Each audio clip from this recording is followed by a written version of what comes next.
उस मीडिया में अपने आप को स्थापित करना। अब देखिए, स्थापित करने की एक सबसे बड़ी बात क्या होती है कि आप लगातार कुछ ना कुछ करते रहें। जब करते रहेंगे तो दिखते रहेंगे, और जब दिखते रहेंगे तो छपते और जो है चलते रहेंगे। अब यहाँ होता क्या है कि बीजेपी जो है वो कुछ ना कुछ कार्यक्रम बैठ के, या कहें कि जैसे मान लीजिए बूथ लेवल कमेटियों की मीटिंग कर रही है, कभी और कुछ कर रहा है, मतलब कुछ ना कुछ चलता रहता है उनके यहाँ।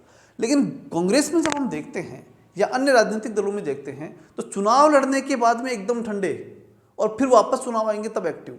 तो ये जो चीज़ है ये बड़ा डिफरेंस दिखाई देता है। और इसका फिर डिजिटल लाभ, जो आधुनिक युग में डिजिटल लाभ जिसे बोल सकते हैं, व्हाट्सएप ग्रुप्स है, यूट्यूब के माध्यम से, या विभिन्न प्रकार के टारगेट वीडियोज जो हैं उन सब के माध्यम से हम देखते हैं तो बड़ा ही अंतर इन दोनों के बयान में दिखाई देता है। एक साधारण सा उदाहरण ले लीजिए।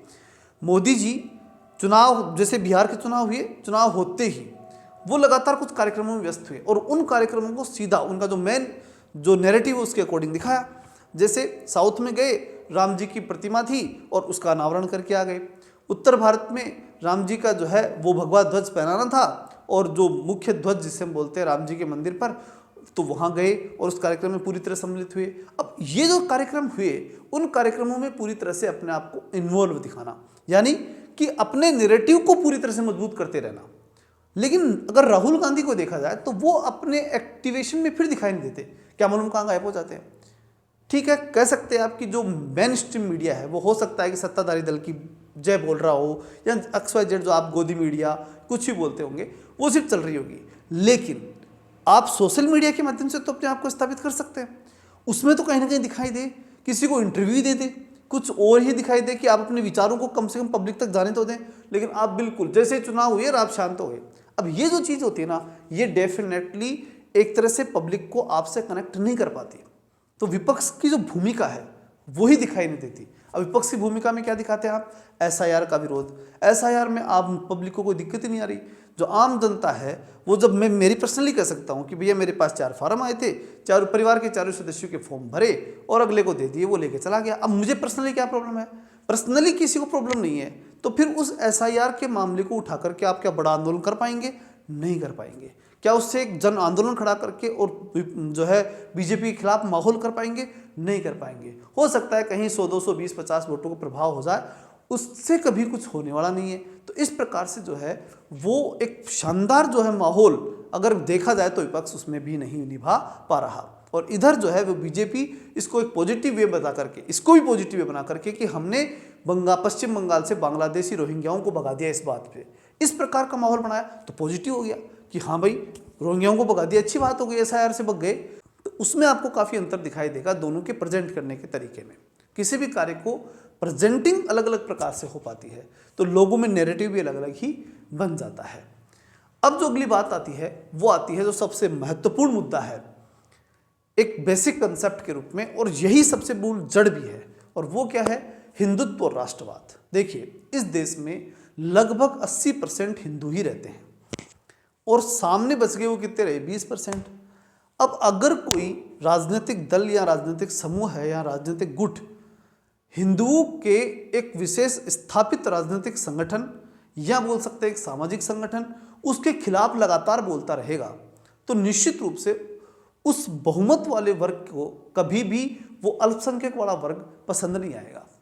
यानी साफ साफ बात क्या है कि कांग्रेस जो है वो साफ साफ दिखाई देती है, उनके साथ वाले लोग जो साफ साफ दिखाई देते हैं कि भैया आप जो है मुसलमानों का प्रतिनिधित्व कर रहे हो, एक मुस्लिम समाज का प्रतिनिधित्व करते हुए दिखाई देते हो, पूर्ण समाज का प्रतिनिधित्व करते हुए दिखाई नहीं देते। और इधर जब आप बीजेपी की तरफ आएंगे ना, तो मूल रूप से तो किसको पकड़ते हैं वो कि भाई हमारा तो मेन वोट जो है वोटर क्या है? हिंदुत्व। तो हिंदुत्व का तो मेन एजेंडा पकड़ते हैं, लेकिन उस मेन एजेंडे को पकड़ने के साथ साथ मुसलमानों के खिलाफ कभी नहीं बोलते वो लोग। यानी उस 20% में भी खींचने का प्रयास करते हैं, कभी भी नहीं बोलते उसके खिलाफ। जो बीजेपी के जो मेन स्ट्रीम लीडर हैं वो कभी उसके खिलाफ नहीं बोलते, हालांकि उस बात पे कट्टर हैं कि हम कट्टर हिंदू हैं और हिंदुत्व का जो एजेंडा है वो हमारा मूल है। अगर आप योगी जी को देखेंगे तो साफ कहते हैं कि यहाँ पे हिंदू की मूल संस्कृति और ये मूल है और हम इसको मूल रूप से इसी को मैन मानेंगे, साफ साफ कह देते हैं। लेकिन कभी क्या यूपी के अंदर किसी मुस्लिम समाज के लोग जो हैं वो बहुत ज़्यादा प्रताड़ित होते हुए या कुछ स्पष्ट इस प्रकार से दिखाई दिए कि वहाँ के मुसलमानों ने इकट्ठे होकर के और कोई जुलूस ही निकाल दिया मोदी जी की, योगी जी के खिलाफ, ऐसा कहीं नहीं दिखाई देगा।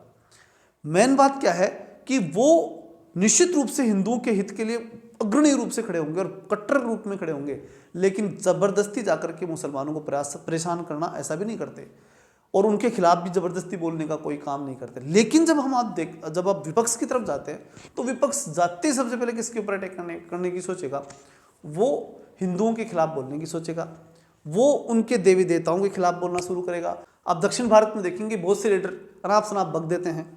अब वो जो अनाप शनाप बोलते हैं उनके साथ जाकर के फिर राहुल गांधी जी खड़े हो जाते हैं, तो निश्चित रूप से साफ साफ दिखाई देता है कि यहाँ पर हिंदू उनके साथ खड़े नहीं हो सकते। तो ये बड़ी बात है। हिंदुत्व का जो एजेंडा है उस एजेंडे पे हमेशा भाजपा या बीजेपी जिसे कहेंगे वो खरी उतर जाती है। और सबसे बड़ी बात ये भी है कि हिंदुओं का सबसे बड़ा संगठन अगर सामाजिक संगठन के रूप में बात करें तो राष्ट्रीय स्वयंसेवक संघ आरएसएस है, और आरएसएस उनका मातृ संगठन है। इसके साथ साथ विश्व हिंदू परिषद है, बजरंग दल है, ये सब हिंदू के संगठन है, वो उनके साथ रहते हैं। और इधर जो हैं जो विपक्ष वाले हैं वो उनसे जुड़ नहीं पाते, और जुड़ नहीं पाते इसलिए निश्चित रूप से ये विपक्ष ही रह जाते हैं और ये अल्पसंख्यक के प्रतिनिधि के रूप में रह जाते हैं। और दूसरी बात राष्ट्रवाद के ऊपर भी यही कंडीशन आती है, करे कुछ भी राष्ट्र के संदर्भ में, जैसे सर्जिकल स्ट्राइक ही कर दी तो फिर वो विपक्ष वाले सबूत मांगना शुरू कर देते हैं।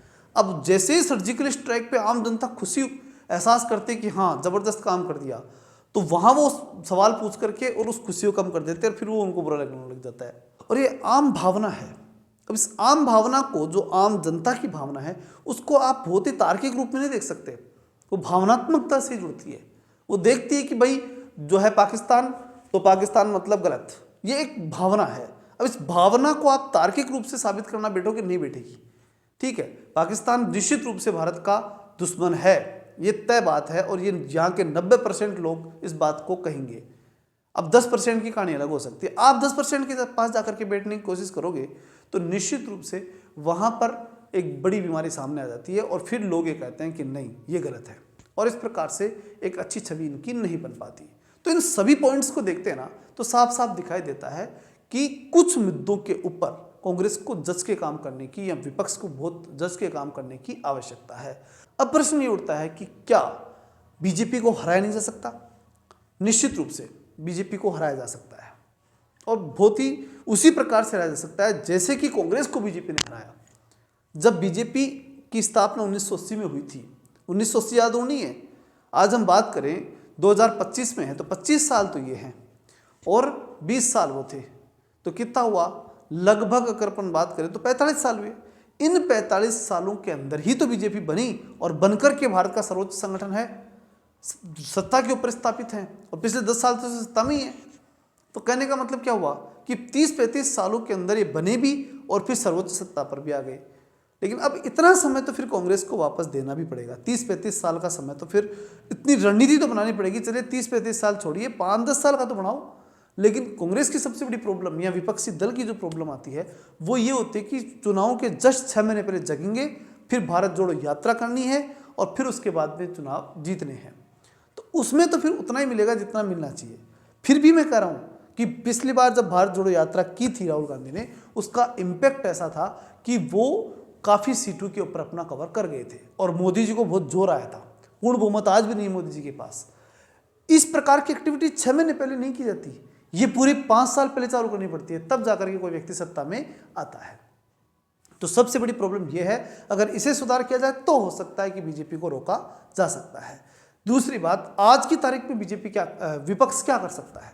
आज की तारीख में शुरुआत अगर करे तो किस प्रकार से करे? तो सबसे पहली चीज आती है, वो आती है कि उनको एक मोदी जी के बराबर एक राष्ट्रीय नेतृत्व, और वो भी इतना प्रभावशाली जितना मोदी जी हैं उतना प्रभावशाली नेता उनको तैयार करना पड़ेगा, पहली बात।